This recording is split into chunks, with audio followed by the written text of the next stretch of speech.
Hello, समृद्धी kitchen आपलं स्वागत करत आहे. आज आपण एकदम चटपटी आणि सगळ्यांना लहान मोठ्यांना आवडेल असं आपण आज नाश्त्याला बनवणार आहे. तर चला मग ही रेसिपी चालू करायच्या अगोदर जर समृद्धी चॅनलला नवीन असाल किंवा रेसिपी आवडली तर माझ्या समृद्धी चॅनलला लाईक, शेअर, सबस्क्राईब करा आणि कमेंट करायला विसरू नका. तर चला आता सुरुवात करूया. सुरुवातीला मी हे 4 ब्रेड घेतलेले आहेत. हे ब्रेड जे आहे ते आपण आता अगोदर तुकडे करून घेणार आहोत. तुकडे केल्यानंतर आपण मिक्सरमधून बारीक करून घेणार आहोत. एकदम चटपटी आणि एकदम कमी वेळामध्ये आणि आवडीने खातील असा आज आपण चटपटी खाऊ लहान किंवा मोठे यांच्यासाठी बनवणार आहे. तर चला आता मिक्सरच्या भांड्यामध्ये मी ही ब्रेड घेतलेला आहे. आता आपण याला ही ब्रेड जे आहे ते एकदम बारीक वाटून घेतलेला आहे. तर हे पहा अशा पद्धतीने आपण हे बारीक करून घेतलेलं आहे. तर आता आपण पुढचे साहित्य घेणार आहे. त्यासाठी अगोदर आपण थोडं साईडला ठेवणार आहोत आणि त्याच मिक्सरच्या भांड्यामध्ये आता आपण थोडीशी कोथिंबीर, 8 ते 9 लसूण पाकळ्या, 2 ते 3 अद्रकचे तुकडे आणि एकदम ताजा गावरान कढीपत्ता याच्याशिवाय स्वाद नाही. आणि लगेच याच्यामध्येच आता आपण थोडंसं जिरे घेणार आहोत. तर चला मग आता ही सगळं साहित्य आहे ते आपण बारीक करून घेणार आहोत. तर हे पहा थोडंसं जाडसर राहिलेलं आहे किंवा पाण्याचा वापर केला तरी चालेल. तर चला मग मी मध्यम आकाराचे 3 बटाटे आहेत ते शिजवून घेतलेले आहे आणि त्याची साल काढून घेतलेली आहे. त्याच ब्रेडमध्ये आता आपण हे शिजवलेले बटाटे आहेत ते घेणार आहोत. चला तर आता त्यामध्ये आपण बारीक चिरलेला कांदा घेणार आहे. 1 कांद्याचा वापर केलेला आहे मी. आणि आता ही पेस्ट जी घेणार आहे ते अद्रक लसूणची. 1 छोटा चमचा ओवा घेतलेला आहे. लाल अंबारी पावडर आवडीनुसार घ्या. 1 छोटा चमचा हळद घेतलेली आहे.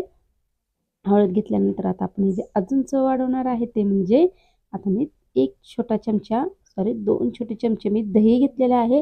याच्यामध्ये आपण दह्याचा वापर केलेला आहे. तर हे पहा एकदम शुद्ध म्हशीच्या दुधापासून तयार केलेले घरच्या घरी तयार केलेले दही आहे.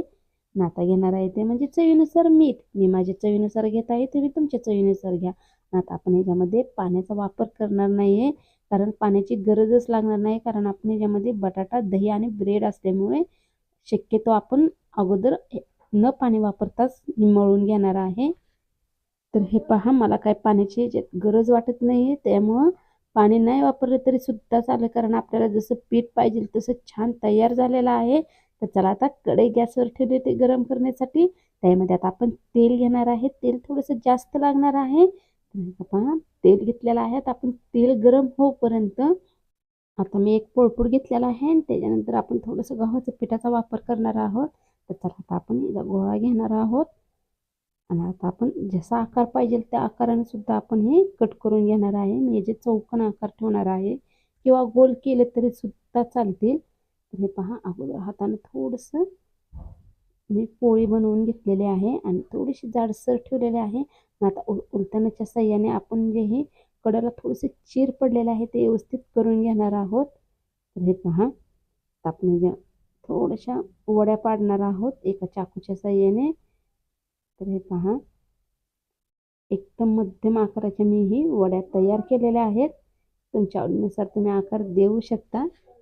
तर हे पहा अशा पद्धतीने मी आकार दिलेला आहे एकदम चौकोन. तर चला आता आपण हे तेलामध्ये सोडलेले आहे. तर एकदम छान मध्यम गॅसवरच ठेवायचं आहे. अगोदर सुरुवातीला तेल जे आहे ते एकदम कडक करून घ्यायचं आहे.